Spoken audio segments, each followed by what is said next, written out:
I'm not stamping my foot yet. I just wanted, before I start, thank James Richardson. He's the administrator for the EPB, and we worked on taking an hour. James? He worked with me on taking an hour-long presentation that we would normally do to introduce you to the EPB and condense it and add a few more comments that I kept sending him. What about this? What about this? And we're still friends, so we're good. So with that, here we go. Yay. So I'm Michelle Tappouni. I'm the chair of the Environmental Protection Board, and I'm really excited to be here today for the Pecha Kucha. I know how to say it right. And I don't know what I was doing agreeing to 20 seconds, because those of you that know me know I love to elaborate. But I hope to introduce some of you to the Environmental Protection Board tonight, and for those of you that do know us, to remind you of what we do and how we can interact with the environmental community. Those of you that are my age or a little bit older will remember this was Jacksonville. The Environmental Protection Board was formed because how many of you remember you didn't have to see the Welcome to Jacksonville sign? You would drive into Jacksonville and you'd know you were here by the smell. So it was really important. We've come a long way. We have somewhere to go, but this is something I'm really proud of and what we've done. We've been working on air and water quality issues in Jacksonville for almost 50 years now. We were originally formed as the Duval Air Improvement Association to look at air issues. We've expanded into water quality issues, and in 1973 we became the Jacksonville Environmental Protection Board and continue to operate under that name today. Ooh, right on. So, the EPB is comprised of 9 members. We have a very diverse board, and it's set up to be that way. We've got 2 members from industry, professional engineers, people from the medical professional, the general public, also known as the discrete citizen, which is what I am, not sure how that all fits, and 1 member from conservation organization or the sportsman, and there goes my slide.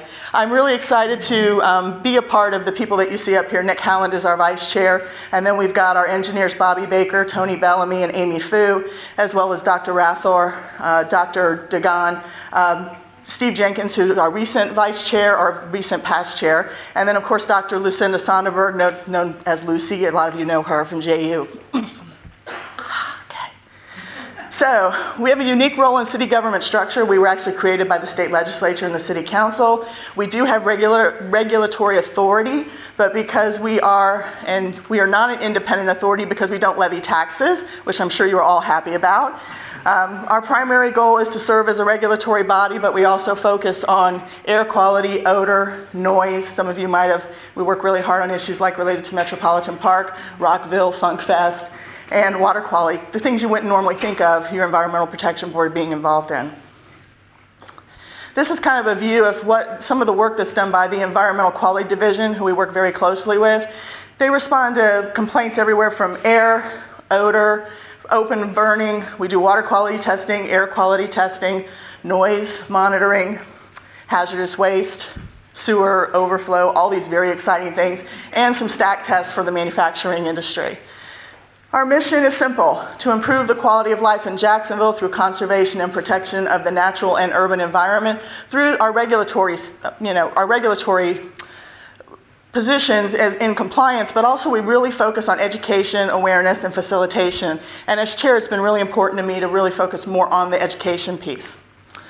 Some of the opportunities we have also can become political challenges because we're all appointed by the city council and the mayor. So it's tough. We want to make sure we stay above the fray of making something a political issue when it's an environmental issue we need to address. And that includes some of these items you see here. And most recently, we've been talking about the seismic testing issue that was just before city council.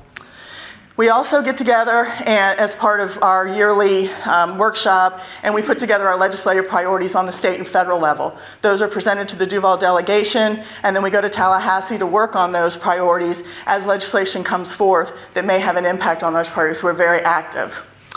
Under Chapter 360, we have the opportunity, if we have an entity that's not in compliance and they receive penalties, those penalties go into a fund. And the Environmental Protection Fund is used for good. So we take money that may have not, from issues, and then we use it for good things. Some of you might remember the Riverside Duck Pond restoration. That was dollars from the Environmental Protection Board. You probably saw the pictures of Janet and Adam trudging through that muck. We probably should pay them a little extra for that.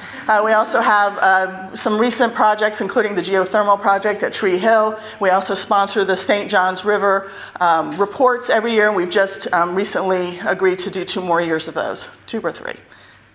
The other thing we do in our education outreach is the Earth Day poster contest. James and the staff of the EQD do an amazing job reaching out to the schools in the region and the kids. K through 12, I think they got over 600 posters this year that they honed down for the board and the education committee to award, which is tough because you never want to tell a kid they weren't the best. But we're so excited how that has continued to grow year by year.